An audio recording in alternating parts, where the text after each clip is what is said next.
নমস্কার বন্ধুরা, মিনার রান্নাঘরে সবাইকে জানাই অনেক স্বাগত। আজ আমি আপনাদেরকে তালের বড়া বা তাল ফুলুরি বানিয়ে দেখাবো।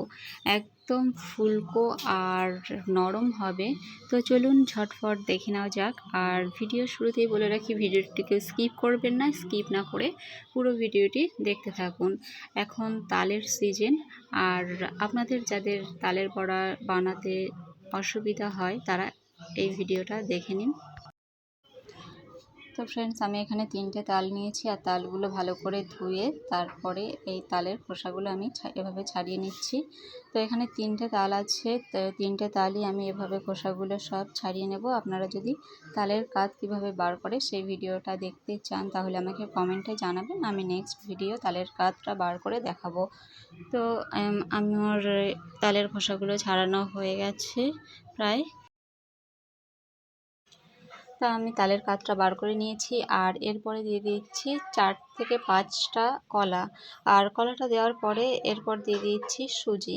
সুজি দিলে চালের গুঁড়ো দেওয়ার দরকার নেই, আর যদি চালের গুঁড়ো দেন তাহলে সুজি দেওয়ার দরকার নেই, যে কোনো একটা দেবেন।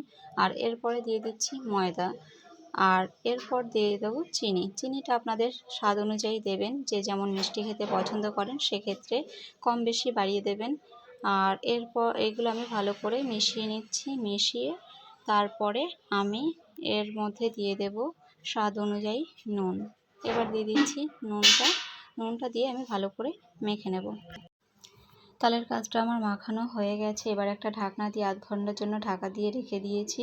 এবার আধ ঘন্টা পরে ফিরে এলাম ঢাকনাটা তুলে। এবার আমি এটা তাল ফুলুরি বা তালের বড়া সেভে ভেজে নেব। তার জন্য আমি প্রথমে গ্যাসটা অন করেছি, আর একটা কড়াই বসিয়ে নিয়েছি। কড়াইতে সাদা তেল দিয়ে দিয়েছি, আর তেলটা গরম হয়ে গেলে এবার আমি তালের বড়াগুলো ভেজে নেব।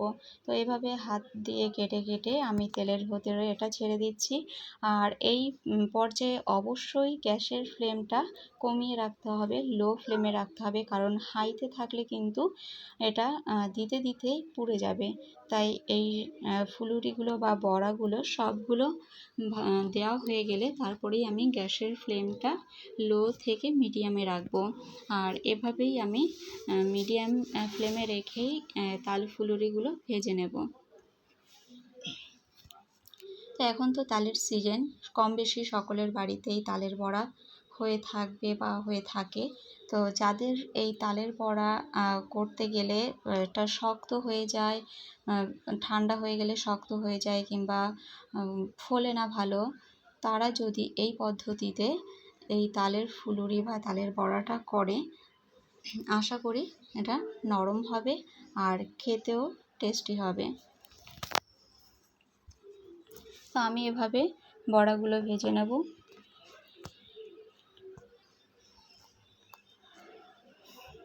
আপনাদের এই তালের ফুলুরির পদ্ধতিটি কেমন লাগলো কমেন্টে জানাবেন। ভালো লাগলে প্লিজ একটা লাইক করে দেবেন। আর যারা আমার চ্যানেলে নতুন তারা চ্যানেলটা সাবস্ক্রাইব করে পাশে থাকবেন, আর পাশে থাকা বেল আইকনটি অবশ্যই প্রেস করে দেবেন, যাতে আবারও কোনো ভিডিও দেওয়ার সাথে সাথে আপনাদের কাছে নোটিফিকেশনটি পৌঁছে যায়।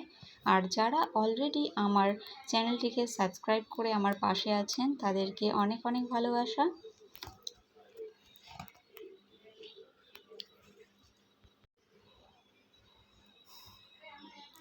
এভাবেই আমি উল্টে পাল্টে ভালো করে লাল লাল করে ভেজে নিচ্ছি।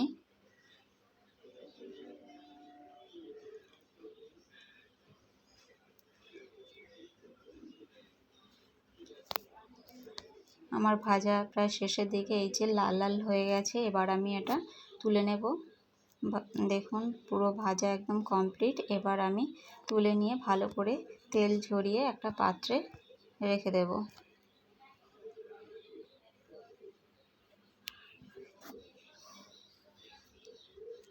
একই রকম পদ্ধতিতে আমি বাকি তাল ফুলুরি বা বড়াগুলো ভেজে নেব।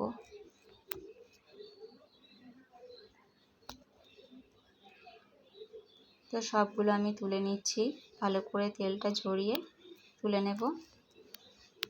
আপনাদের কাছে যদি টিস্যু পেপার থাকে তো তার ওপরে এই বড়াগুলো রেখে দিতে পারেন, তাহলে ভালোভাবে তেলটা, যদি যে এক্সট্রা তেল আছে সেটা ঝরে যাবে। আমার সব তালের ফুলুরি বা তালের বড়া ভাজা কমপ্লিট, আমি এখানে নামিয়ে নিয়েছি।